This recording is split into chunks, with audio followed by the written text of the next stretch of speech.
Today, I'm going to show you how to fully deploy AI agents that you've built with LangGraph to the cloud completely free. We are going to take the data analyst agent that we built in the previous video, create a Docker file for it, host that build file on GitHub, and set up a pipeline to a web service on Render, which will then build and run our LangGraph server. So by the end of this video, you will have access to your agent via the fully featured LangGraph Server API from anywhere. And trust me, it's not as hard as it sounds. My name is Kenny, and I've been building AI agents and systems for the past 2 years. My aim is to always go beyond the docs and help you solve real-world problems with AI. So if you're interested in leveraging AI for your personal productivity, the company you work for, or your business, I want to help you through those last-mile problems. If you find value in this video, consider giving it a like and subscribing. It makes a huge difference for a small channel like mine. Thank you, and let's get into it. Let's talk about all of the requirements for deploying our agent to the cloud. What we have so far is the agent code, or in this case, it's just the graph that we created using LangGraph. That's what you have down here. We need a way to serve this over the internet, right? Once we're hosting this on the cloud, we need a way to interact with that graph. Usually, you're going to do that via an API. For our purposes, there's 2 ways of doing that. I've just grouped them really simply into, you're either going to build your own custom API, which is this first option.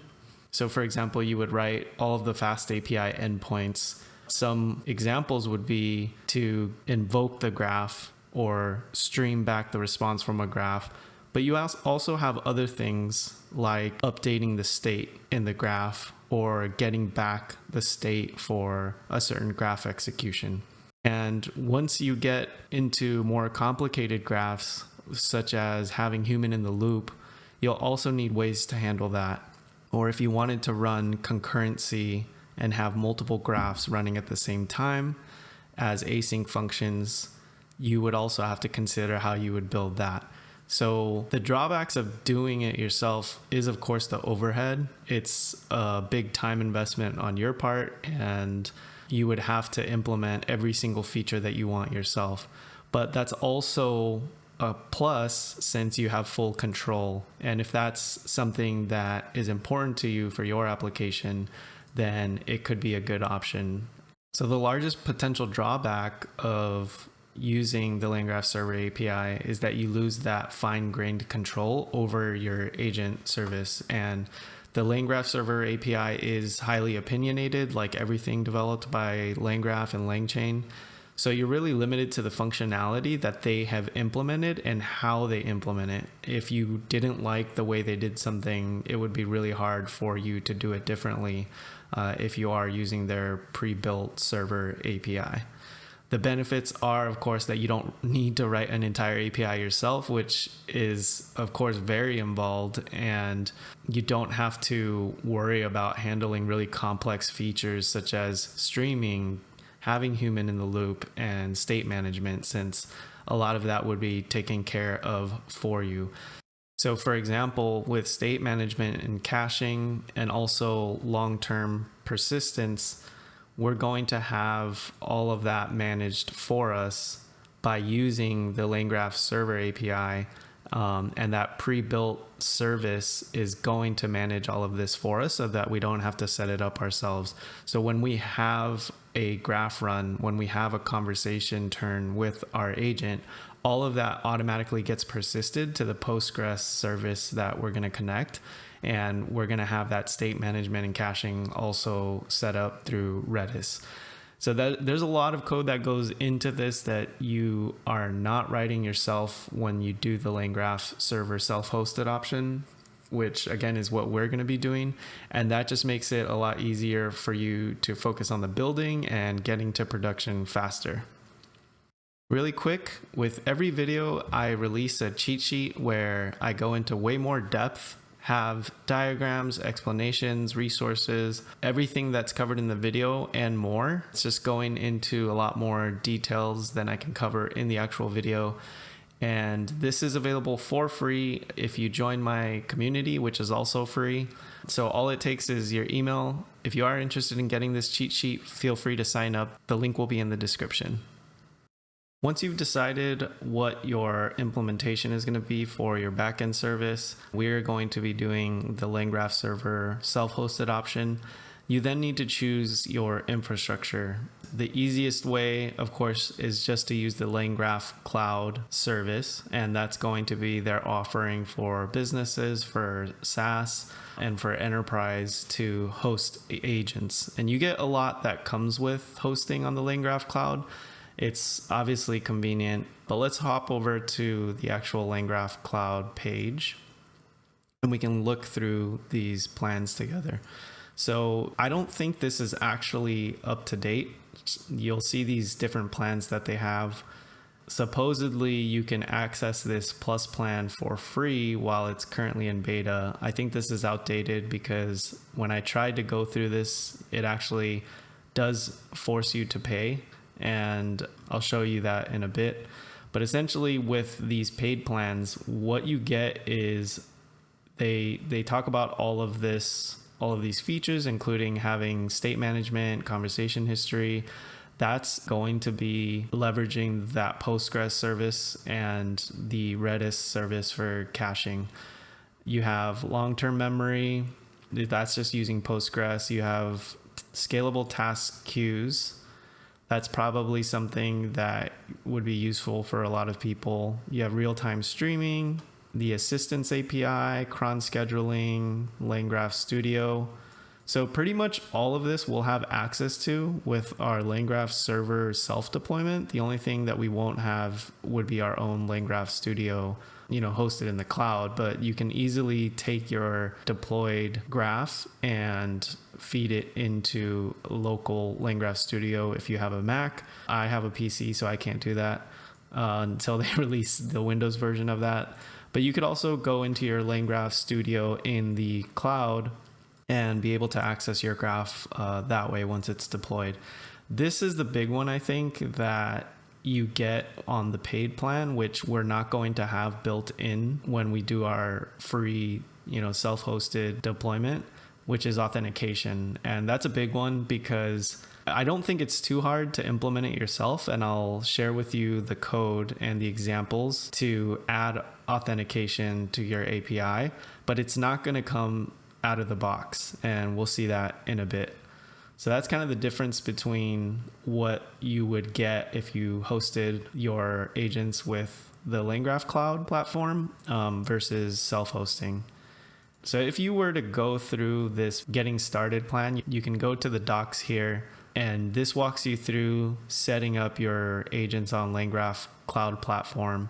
If you were to follow this all throughout, you'll see they want you to go into the Langsmith dashboard and then go to LangGraph platform and then add a new deployment. If you actually go and do that and follow all of these instructions, which I'll show you here, I have 0 deployments. You'll get to this page which says LangGraph platform is currently in beta and available to users on a paid plan. So you actually have to upgrade your plan to be able to use this. So you can see it takes me to my usage. I have to now go to plans and billing. It says I'm on the developer plan. And so to use LangGraph Cloud Platform, I would have to upgrade, and it's $39 a month. So your cost of hosting on LangGraph Cloud Platform, at least if you stay within these usage limits, your cost is going to be $39 a month, which isn't bad. And that could be great for your use case. And again, you would have authentication right out of the box. But it is not free. Moving on, you have a couple of other options for the infrastructure. If you don't really need state management and you don't need all of these additional features for long-term persistence, caching, then and maybe your runs of your agent are more ephemeral.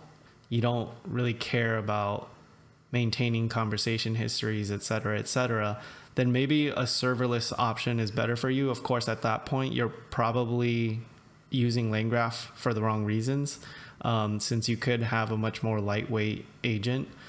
But that is also an option, is to go serverless on something like AWS Lambda. Or I also found an interesting offering. I didn't know this existed, but in addition to, I guess, doing it yourself on like Cloudflare or AWS Lambda, you have services that are popping up like this to run serverless AI agents. And so this could be a good option for you. Like I said, if your use case is more simple, you have lightweight agents, or maybe you need a lot of horizontal scalability and you need fast horizontal scaling, maybe this is a better option for you. The last couple of options are hosting your own server. So you can have a dedicated server, VPS on something like Hostinger or DigitalOcean, and just have your own server running and maintain that yourself for your service. The other option, which I really like, and that's what we're going to be doing in this example, is to use a platform as a service, or PaaS.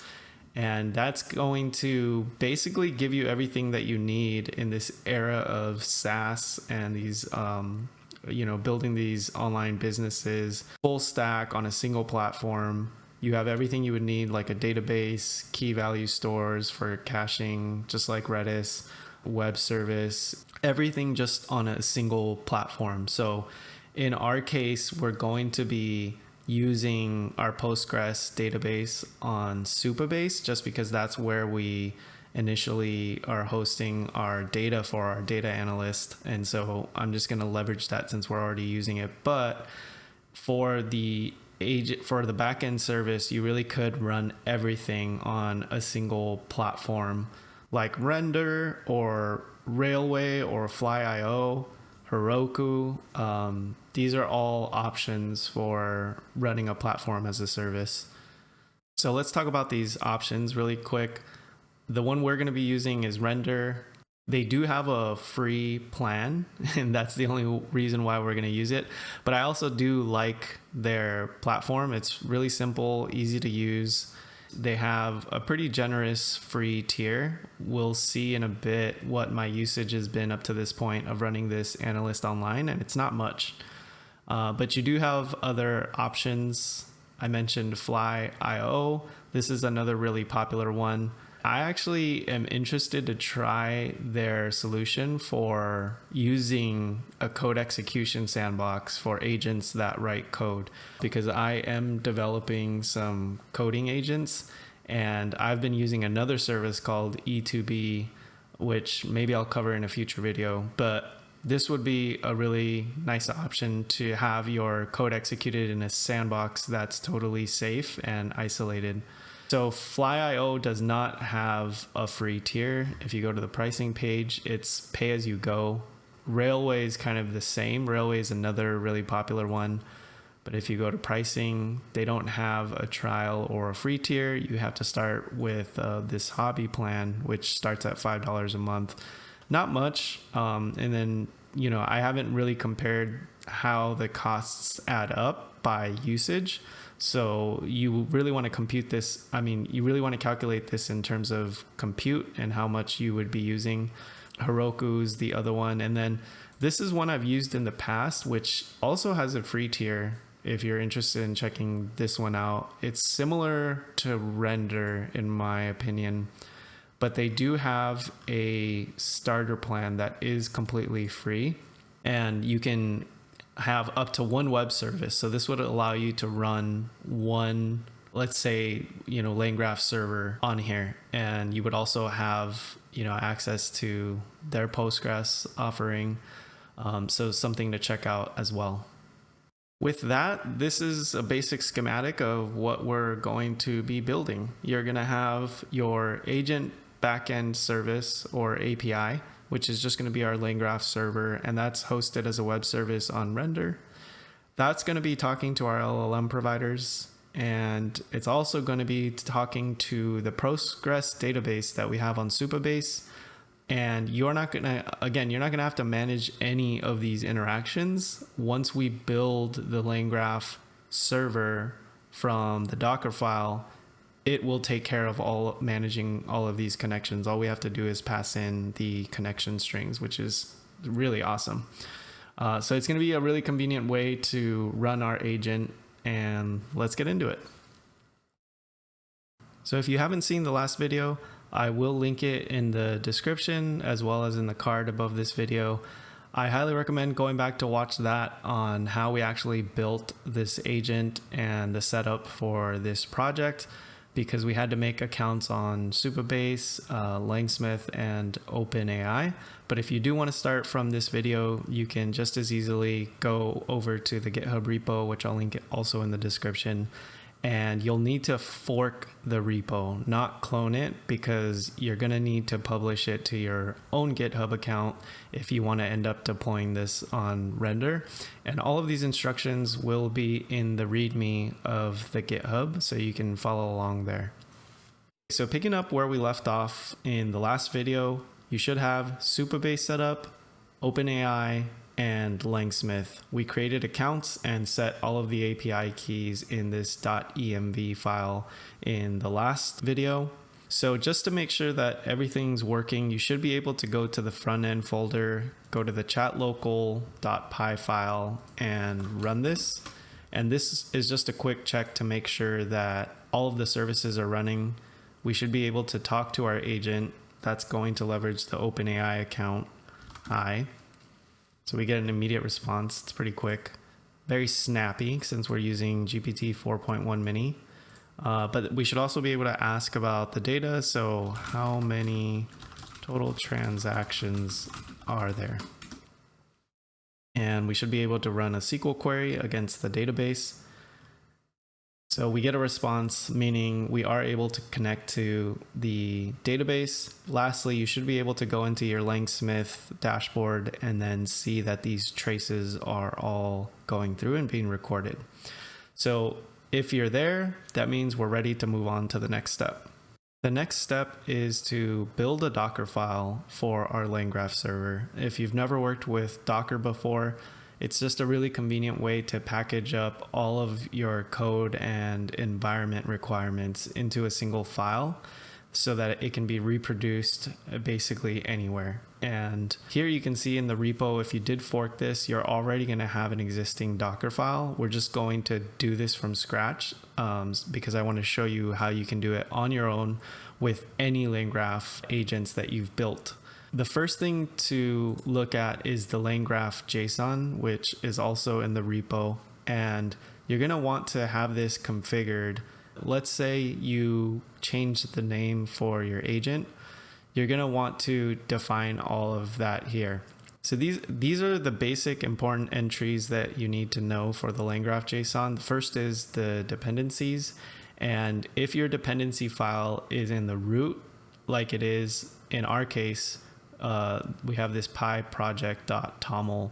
That is our dependency file. If you had a requirements file, for example, and that was in the root directory, then you can just pass in the dot just like this. And that just tells the CLI where to look for that dependency file.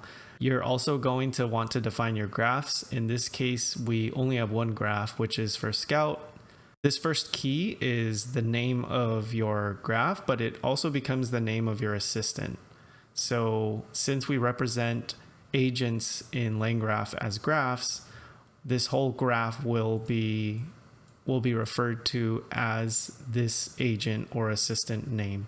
And so you can have multiple in here. If you had, let's say, another graph in another directory, you could add that here like this. But basically, starting from the root or where this LangGraph JSON file is located, you're going to want to point to that graph.py file. So for us, it's in the Scout directory, and then graph.py. And then within this, you will have your graph, which is the final compiled graph. The next thing is the environment variables. So you can easily pass in the name of a file here. Because it's located again in our root directory, we don't have to pass anything but the name, and then specifying the version of Python that we're using. So that's it for the LangGraph JSON. It's pretty straightforward. That's going to give it instructions about our graph. And then now we're going to use the CLI to build this Docker file. So you're going to want to open up a terminal. Let's look at the pyproject.toml again. You have your normal dependencies for this project. So these are all of the required dependencies, but I've also included dev dependencies here. So this IPyKernel is for running the Python scripts in interactive mode. And then you do have the LangGraph CLI already installed for you. So if you're running into problems or you're not able to follow this along, try running UV sync to start. That's just going to install all of the required dependencies, including optional dependencies and development dependencies. The other option, if you still can't get it to work, is to use UV pip install, and you can do a force reinstall of LangGraph CLI. Once you do that, you should be able to run the LangGraph command just in your terminal like this. And if you're seeing these options come up, then it means that it's running normally.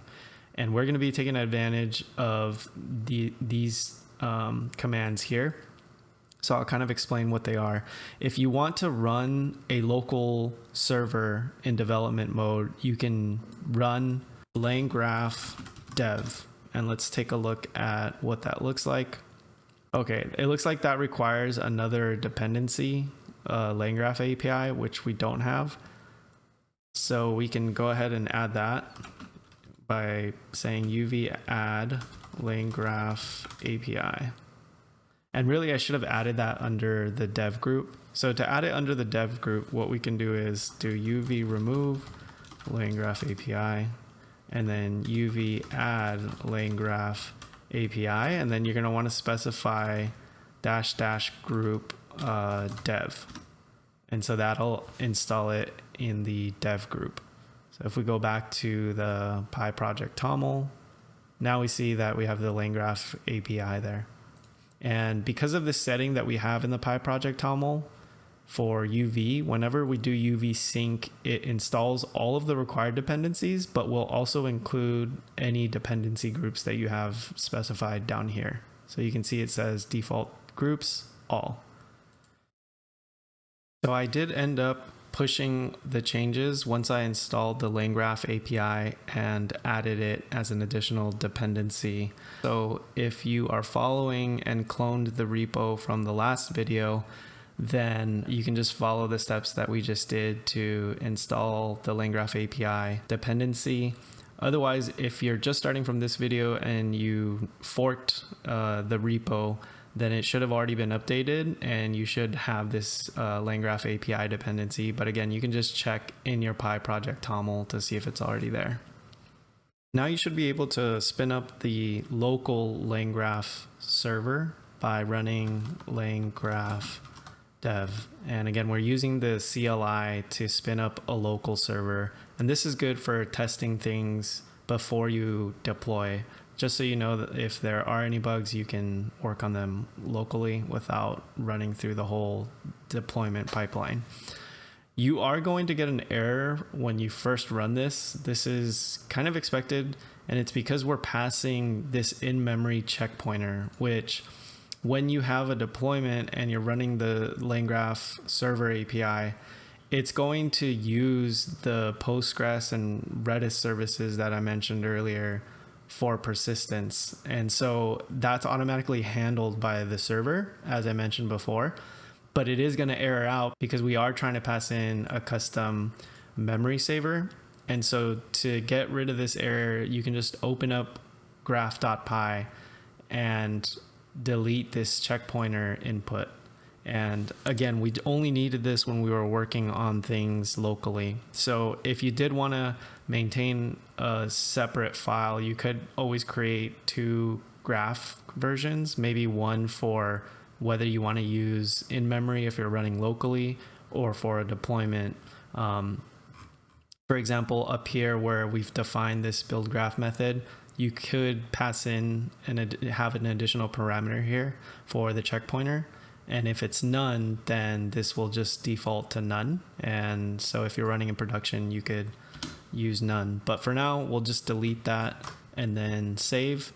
And just remember, if you are running locally and you want it to have memory, you will need to pass in that memory object.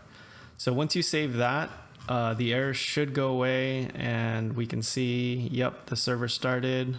It ended up opening the LangGraph Studio automatically in my browser. So let me switch over to that so you can see what it looks like. So here's the LangGraph Studio that's running in the cloud. This is going to be running on the Langsmith platform. And this is the data analyst agent that we built in the first video.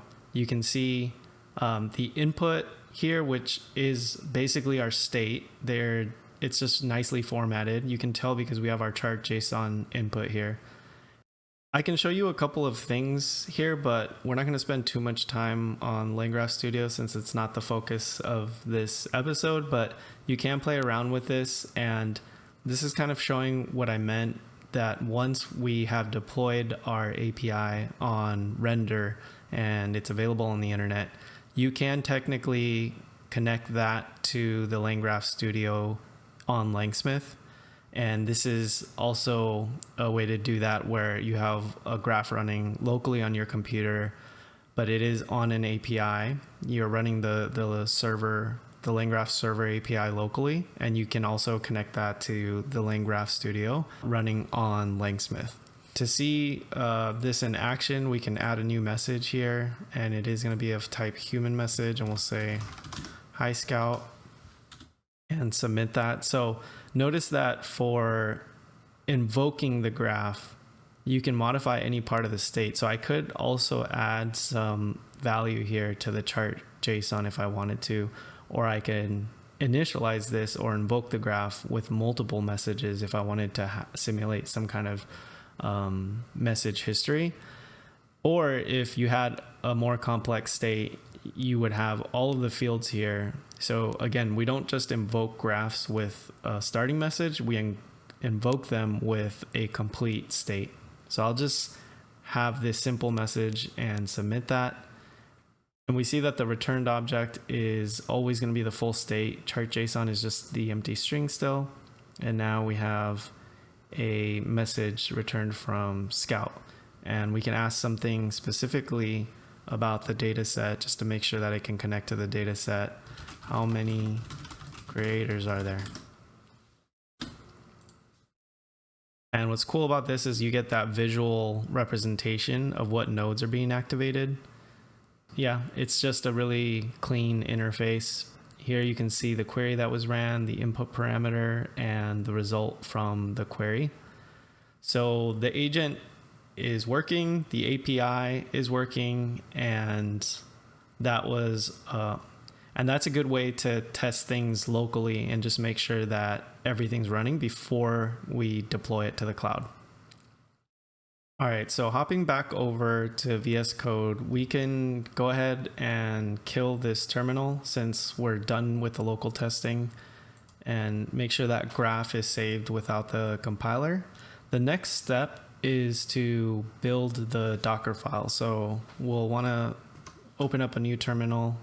If you remember, you can always run LangGraph by itself just to see what the commands are.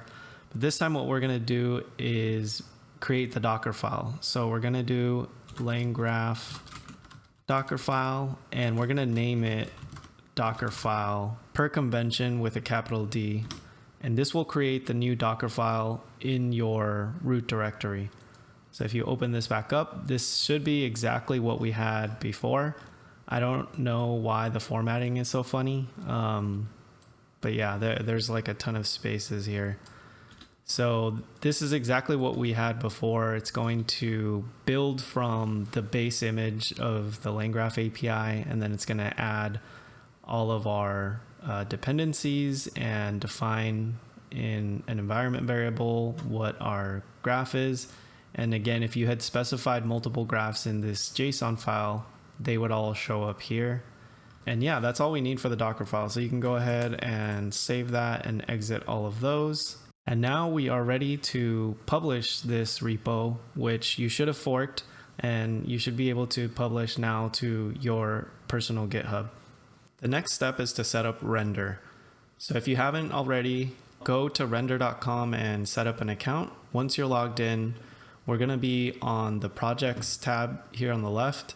Eventually, we will be deploying a web service. That's going to be the actual LangGraph server.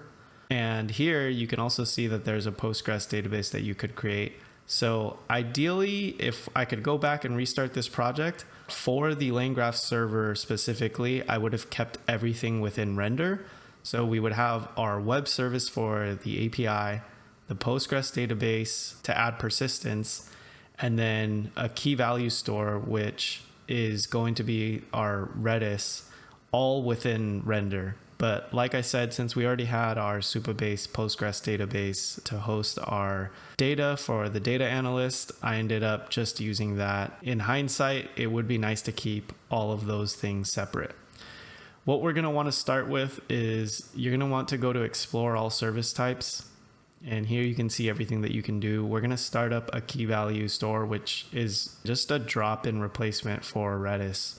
So we'll click create new, and you can say LangGraph. Oh, here we go. So we can name this LangGraph Redis.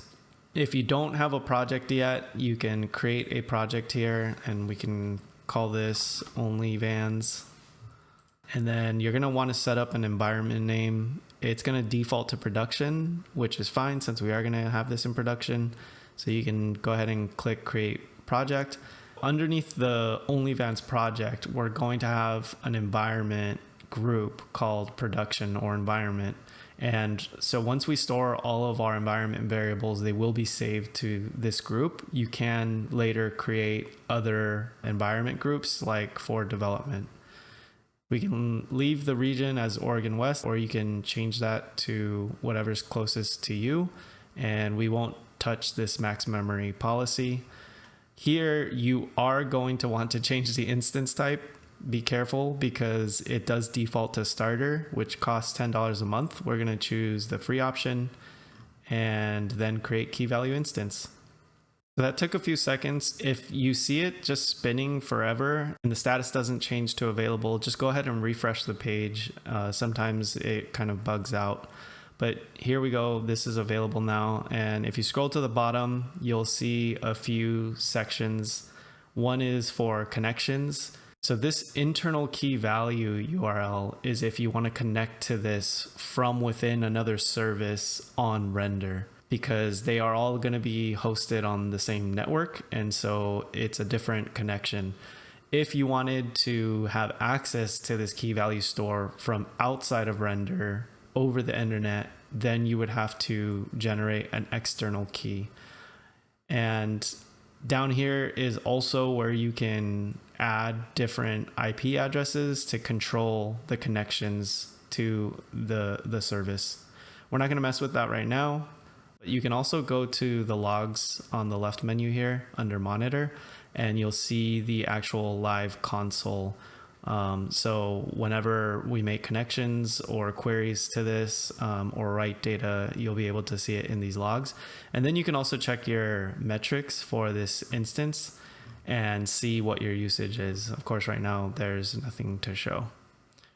All right, so we have our LangGraph Redis instance set up on render, and you should have published your new repo to GitHub so that it's accessible on the internet with that Docker file that we built using the LangGraph CLI. In render, depending on how you made your account, we're gonna have to link GitHub so that we can pull from that repo.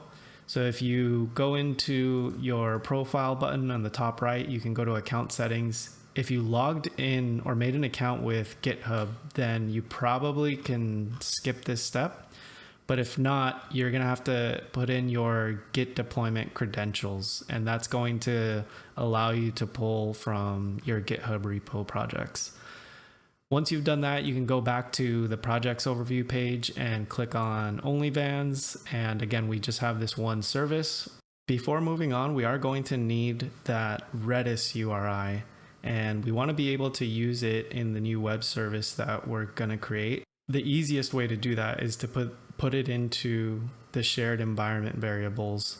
Go into the LangGraph Redis, scroll all the way down, and then grab this internal URL. So remember, this URL is for use within all services that are hosted on render. So now we can create a new environment group and then name this prod shared or something like that. and then we're going to put in Redis URI like that. And this name has to be exactly like this because that's what LangGraph is going to look for. And then you'll paste in that URI in there. So once that's done, you can click on create the environment group.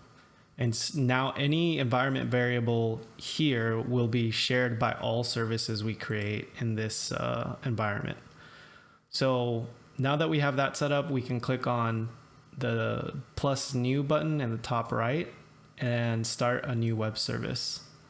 Now, if you did link your GitHub or Bitbucket or wherever you're hosting your repo, you should see the repos automatically loaded for you. You're just going to choose the one that we just launched.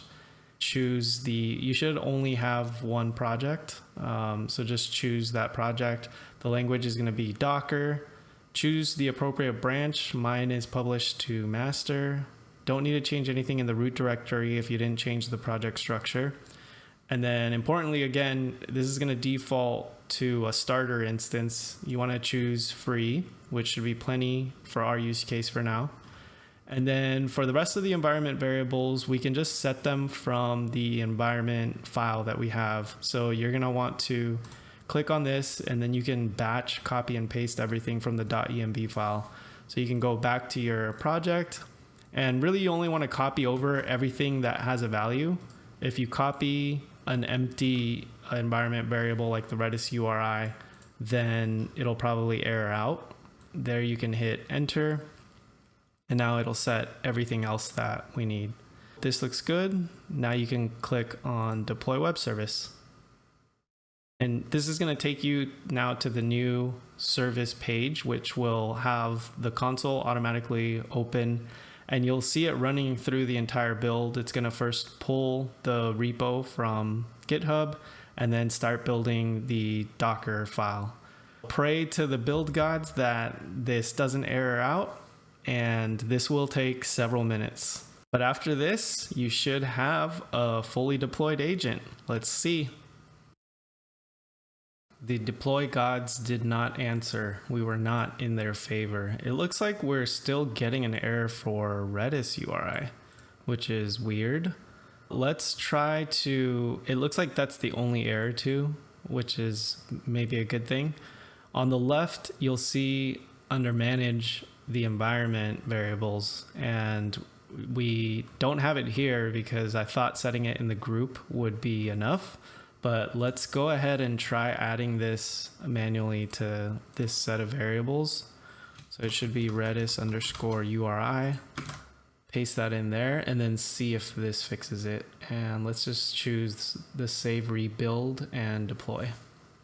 So once that gets going, you can go back up to the events tab, and that should show the latest deployment. So environment updated. And then you can click on the deploy, and it's going to have to rebuild it. So it is going to take a while. While that goes, I do also want to mention this message here. So when this isn't active, the instance of the server will spin down. So there's a cold start. So let's say you're done chatting with your agent for the day. The next day you come on, it could take up to a minute or so for the agent to respond, and that's going to be this render service spinning back up. So that there is definitely that cold start problem, but it's usually not an issue if you're going to have more active sessions or longer running sessions. The only way to get around that is to get onto one of the paid plans where the spin up is much faster. Nice. There you go. So just like we saw when we were running the dev server locally, we got this beautiful message saying our service is now live, and it's going to be live on the URL that you see up here. So let's copy and paste that and then just put that directly into the browser. And you should see this not found. This is actually good. There is no, that's just the message that you get on the root directory. But if you do /docs, we should now see the API docs. Beautiful. So this is the LangGraph Server API, and they have pretty good documentation. So I encourage you to read through all of this on the left. It's nicely organized. I want to take a minute to talk about this URL. This is now exposed to the internet. So anyone can put this into, if they had this URL, they can, just like you guys, you can take this URL for my service and put it into your browser and access this API. You could make API calls to it if you wanted to connect your, your app to this and make API calls, you could. This is not protected. There is no authentication set on this. So that's where I was explaining that the LangGraph Cloud, if you are on that plus paid plan, you do get that out of the box. So someone would have to authenticate in order to connect to your service. So this is not the best practice here. I actually encourage you to have a much more original and harder to guess name than what I have here. So this is basically just going to be taking your project name and prepending it to the onrender.com URL. So you want to make this something hard to guess. And obviously this is not production ready if you don't have authentication, but you can start here and play around with it. So let's talk about the API docs for a second. I encourage you to take your time and to understand how it works, but this is essentially now how you're going to access your agents. The most important things I'll point out to you are threads. You need to, just like we saw when we were running it locally, in order to catalog each conversation and store state related information like checkpoints, we need a thread ID. So each thread ID is going to have its own checkpoint history. And so to start a program, as we'll see in a bit, I'll show you in the code, you're going to want to use this create thread endpoint, which is just a post. We'll see how that works in a bit, but you can see this has really nice documentation on all the input parameters as well as what you would get in the responses. So you can look through here. Get thread state is another method that we will commonly use to check the status of the state or get, for example, artifacts produced that are stored in the state during some graph runs. And then thread runs will be the other one. Instead of using invoke or stream on the graph like we were locally, these are the endpoints that you're going to use to invoke the graph and stream results back from the graph. Let's see this in action back in the code. Okay, so we're back in VS Code and I've opened the chat deployed.py file, which is in the front end folder. At the very top, you'll see the LangGraph Server URL. Just make sure once your service is deployed and running to copy that URL that we saw at the very top, the one we pasted into the web browser, and make sure you set that in the .env file. So that'll be loaded at the top here, and it's what we're going to use to make these requests. So this is the file that I used to demo the agent in the first video, and we can demo it here again just to make sure that the connection is working. So just remember to set this URL in your env file, and then we can say, hey, Scout, and make sure we get a response there. And right now it's pretty fast because it hasn't spun down. But again, if you are inactive for a little while, it will spin down the service. So you can have a bit of a cold start delay. But let's ask something about the data just to make sure it can connect to Postgres. How many customers are there? Okay, so it's recognized that it needs to query, runs the query, and it looks like it does connect to the database. Now let's make it plot something. Show me the total revenue by transaction type for 2023.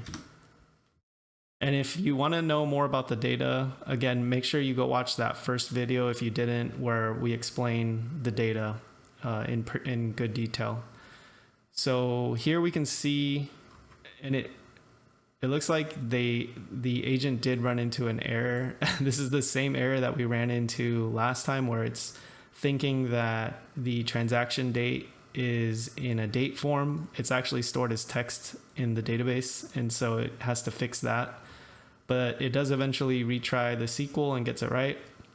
And then now we can see the total revenue by the different transaction types, and it sorted it with the highest total revenue at the top. So that's pretty nice. And I'll say, yes, visualize it so that we can get, whoops, this is the wrong box. We'll say, yes, visualize it so that we can come full circle and see the visualization working here. Okay, cool. So there you go. So we get the chart JSON. I'll show you how exactly we're pulling the data for the chart JSON from the server, but we are able to get that visualization on our front end or our terminal. So you can easily build a UI around this and implement similar API calls as I've done here, and then be able to do all of this within your UI. So let's exit this and explain this code a little bit. I mentioned the first thing that we're going to do is let's just walk through this as it's happening in the main file. So this main file is what's running our conversation. The first thing we do is to create a thread. And we saw in the API docs, that's a post request. So that is this request here. So I'm using the HTTPX library. You can use the request library. It doesn't really matter.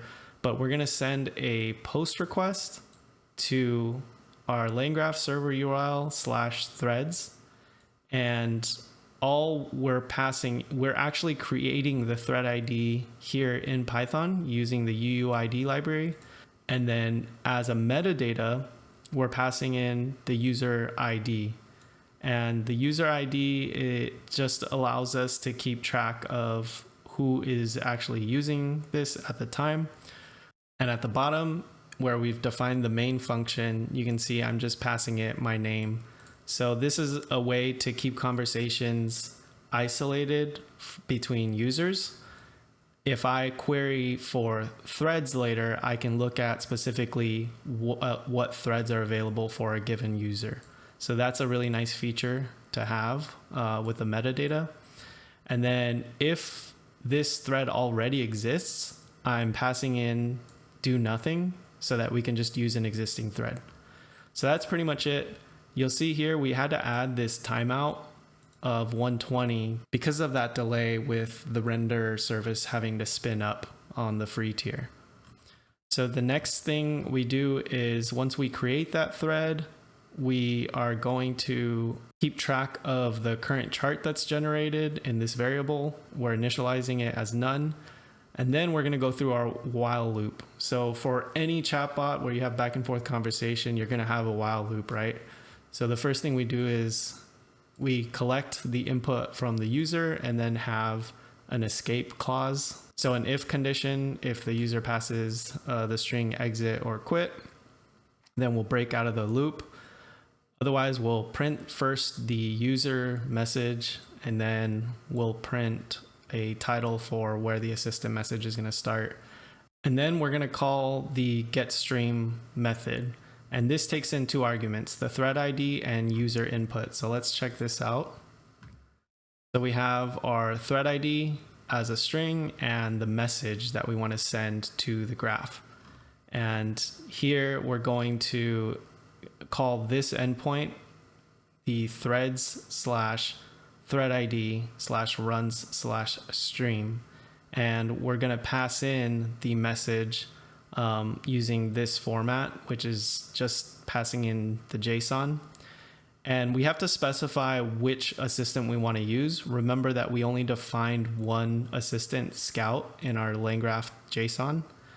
So that's what we're passing in there. And then this is the stream mode that we want to get back. If you do messages -tuple, then you'll get all of the metadata associated with each graph run. And that's a lot of data that's coming back from LangGraph itself, not just the LLM responses. Once we get that stream, we're just going to parse all of those lines. I wrote a custom method to process each line and then be able to pull out the data. So whether it's a regular message or a tool call, we're going to be processing that in this method, and you can check that out above. So this is the important one. Remember that our state has two attributes. It's got the messages, which is our conversation history, and that's just going to be a list of base messages. And we have our chart JSON, which is an empty string. So with each run, once the run is done, we can inspect the state, the final state after the run. Now remember, as the graph is running, the state is updating as each node gets executed. And after a full run of the graph, when we hit that end node and come back to the user, we're going to get the final state of that particular run. And then we can call this get thread state, which is just another endpoint. So this is going to be /threads /thread ID /state. And this is going to return to us the full state of the graph after that run. That's where we can pull out this chart JSON, which we saved in the state. And we're just checking to make sure that a value exists, that it's not an empty string. And we're also going to store that in the current chart variable down here. And each time we go through this, we're going to check to make sure that the current chart JSON is different from what we previously had, just to know that the chart has actually changed. So we're only going to render it if there is a new chart. And that's, since it is a chart JSON for a Plotly, we can just load it using the PIO library like this from JSON. So super simple way to render the graph on the front end. And that's basically it. Then we're going to run the main function in async mode. So all of the methods here are async. And so we will need the async IO library. The nest async IO is required just if you're running in an IPy kernel, which we are here in interactive mode. But if you are running it out of your terminal, then these two lines are not required. And yeah, you can see this isn't much code, right? This is just enough to get you started. Like I said, there's a few core methods that you need, which are to create a thread and then invoke the graph by running either a stream or an invoke. And then you can check the state. This isn't even required, but if you want to check the state at any point, you can use get thread state. And that's basically it. That's what you need to run a conversation with a deployed agent using the LangGraph Server API. So as you saw in those API docs, it gets a lot more complicated. If you're trying to do human in the loop or other things, you will, like cron jobs or concurrency, you will have to leverage some of those other endpoints, but you basically have everything at this point to build a fully featured AI app. So I hope that was informative for you. I hope that brought a lot of value and you see the potential with this. There you have it. We fully deployed our agent. I'm excited to add more functionality to this data analyst going forward and really push the boundaries of what an AI analyst can do for us. But I hope this was helpful for you and you're excited about deploying your own agents now that you have the foundation to do it. This will work with any LangGraph agents. Yeah, the sky's the limit. Thank you guys for watching until this point. If you did find value in this, please give a like to the video and consider subscribing for more content like this. And I hope to see you in the next one.